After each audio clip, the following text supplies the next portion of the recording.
So why do Catholics worship Mary? Let's discuss.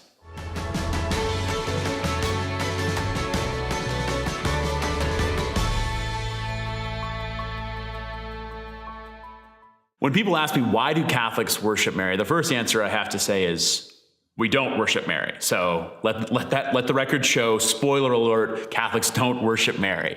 But then the further question is, why do you pray to her? Why do you venerate her? Why do you spend so much time talking about her as Catholics? It's viewed a lot of times by non-Catholics with a bit of suspicion. And I think it's important that we clarify that. Why do we hold Mary in such esteem? Why is she so important in the Catholic Church? It's important for me to think about it in terms of the question, where would you be without your mother?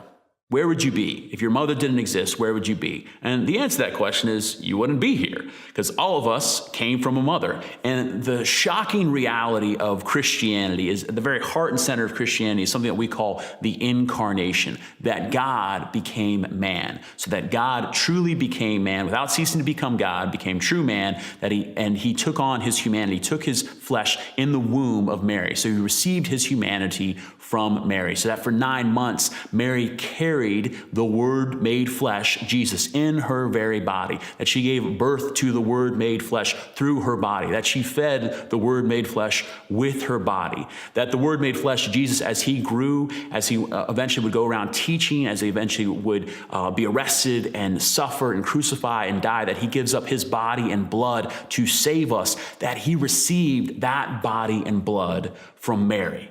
So again, the question, where would you be without your mother? And the same question is one that Jesus answers in his humanity, that he wouldn't have his humanity. That Mary is the mother of God, not because we think that Mary gives birth to the Godhead, that she's some sort of goddess out there in the sky, but that God truly became man. So the one that was born of Mary is truly said to be God. And so with that in mind, everything when we talk about Mary as one that intercedes on our behalf, that's not because she's the fourth person of the Blessed Trinity. That's because she's someone who is especially close to God. Actually, no human person has ever been closer to God than Mary. So just like you have friends that you say, hey, I'm going through this struggle and I know you're close to God, I know you pray, can you pray for me?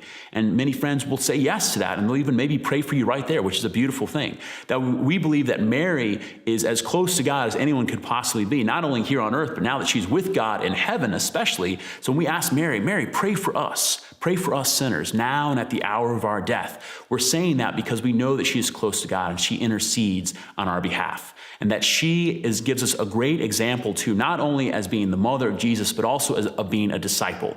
So when we talk to Mary, when we love Mary, have a devotion to her, we are talking to and loving and having a devotion to the one that Jesus himself talked to and loved and had a devotion to, just like every person that has a good mother has a devotion to their mother as well. So when we talk about Mary, when we lift up Mary as Catholics, it's never to put down Jesus. It's always because of who Jesus is that we rejoice in the great gift that his mother Mary is to each one of us.